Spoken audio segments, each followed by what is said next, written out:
I'm Tiger Height, and I'm here to make WWE NXT and Pro Wrestling majestic again. Oh, if you thought I was gonna watch that dog shit AEW Dynamite over this fairly well structured NXT the night of, these will come out on the same day, but you'll obviously notice the significance and time frame between the NXT and the Dynamite. The Dynamite will be out during the day. Don't worry about that. But NXT will be out before, because that's where the priority is. This show is awesome. And to what I heard about Dynamite, it was shit. So I'm kind of excited to watch both. And guess what? I think I'm actually pretty much convinced I made the right choice. Up first was our Cody Rhodes major announcement. So his announcements were three things. He was going to be the active general manager of the show. He announced the men's breakout tournament like the women's currently. And a Dusty Rhodes Tag Team Classic. Were they major? No, not necessarily. Did I love that they started out with Cody Rhodes going up against literally the promotion that he kept the glue within? Because I'm sorry, this guy was AEW. Tell me when it fell. Tell me. Was it before Cody Rhodes left? Or literally the week after Cody Rhodes left? That's when it came off the rails. I love this. You want a war, the cult? You got it. Guess what? Nothing's fair in love and war. This is what you asked for. This is what you wanted. You don't get to go up a bunch of rookies and think you're going to win all the time at this point. Oh, I'm thinking about making a video about that too. I probably will. Maybe tomorrow. I'm not sure yet. So Ilja Dragunov came out during this segment. Then Dominik and Rhea came out, and then Cody made an NXT Championship match between Ilja Dragunov and Dominik Mysterio with LA Knight as special guest referee. Awesome, awesome, awesome. Thumbs up, awesome. Our first match was Roxanne Perez versus Asuka. Of all the hype that they gave this match, they gave it a lot of hype. I'm not saying that it was bad, because it wasn't. It was just fine. I expected more, especially because I know Roxanne is a good wrestler and Asuka is a fantastic wrestler. This just did not meet that expectations. Also, Shotzi was at commentary for one reason or another. I have no fucking idea why. It was a knockout kick for Asuka to win. Very strange overall. I'll give it an Orange Cassidy thumbs up, but I guess maybe my expectations were too great.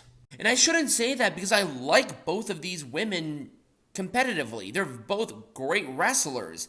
But this just did not hit the mark that I thought it was going to. The same thing with this match. And I think it wasn't necessarily because of the action. It was the environment. So this was Pub Rules between the Brawling Brutes and Tyler Bate versus Gallus. The last time they had a Pub Rules match, if I'm not mistaken, they were in a pub. They fought in an outside environment. Viking rules make sense in the context of the ring because that was the precedence that they stood. And even last week, I had a moan about the lack of the wooden dragon thing because that was the expectation.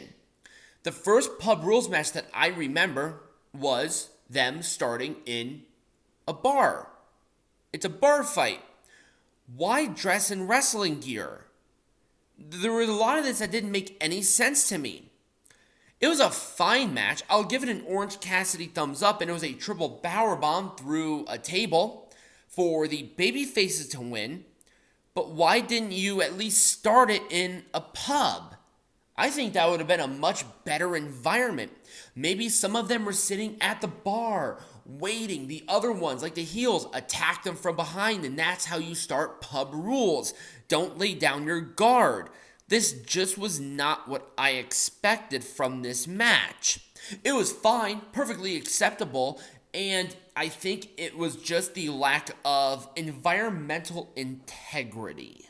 Up next was a John Cena segment with Braun Breaker. These two's back and forth was awesome. People were like, oh, Bron Breakker is not a good promo. Are you kidding me? I thought he actually did pretty damn good against John Cena.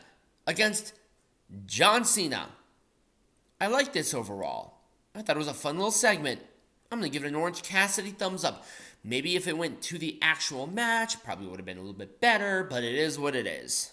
Here was that NXT Championship match with LA Knight, as the special guest referee, Ilja Dragunov, Dominik Mysterio. I liked this match. It was a fun match.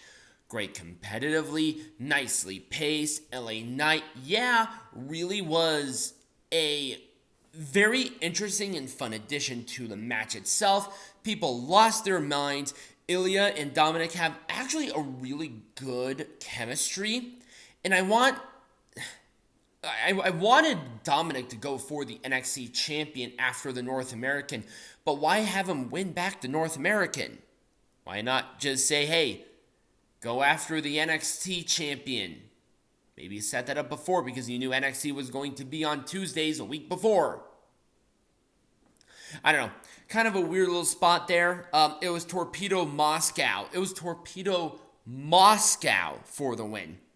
I'll give it a full thumbs up. I'm going to give this more credit because of just like, hey, we're announcing this match tonight, and I'm cool with it.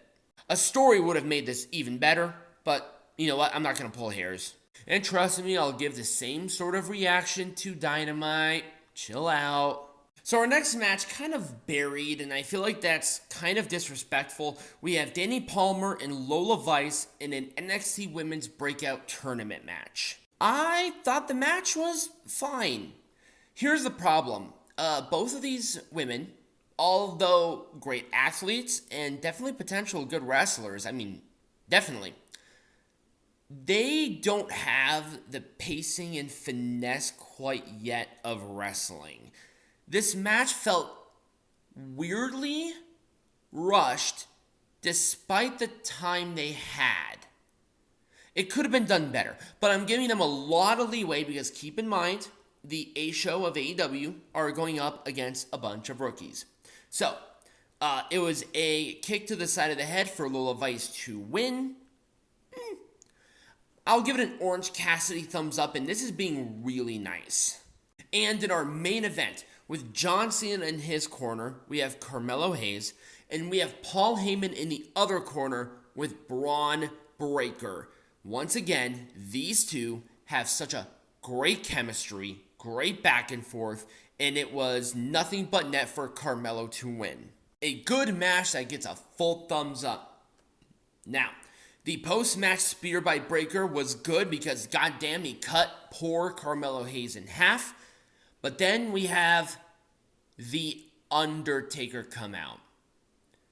This was not a good use of the Undertaker. I'm sorry. I was actually disappointed on how they used the Undertaker here. I'm not saying that it was the worst thing, but it wasn't the best. It was Undertaker chokeslammed Bron Breakker. He could barely get him up. God bless Bron.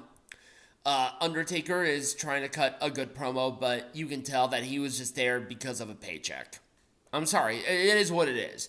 The guy looks extremely old and tired, and they brought him in here. I don't know. This is the one point where I thought desperation from WWE came in. You have already a star-studded show that would have beaten AEW no problem. Why The Undertaker?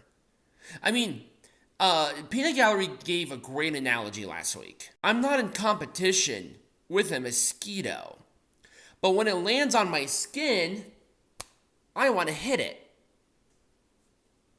But was The Undertaker necessary for the hit? No. I don't believe so. That's like taking a torch and torching it off of my skin. But that was NXT. Let me know your thought about it in the comments down below or right over here next to me. But also subscribe and let me know what you thought, which show was better, AEW or NXT. I want to hear from you guys in the comments either down below or right over here next to me. And as always, be majestic. Oh, and also subscribe to the channel, become a patron. All that great stuff will be in the bio or in the description.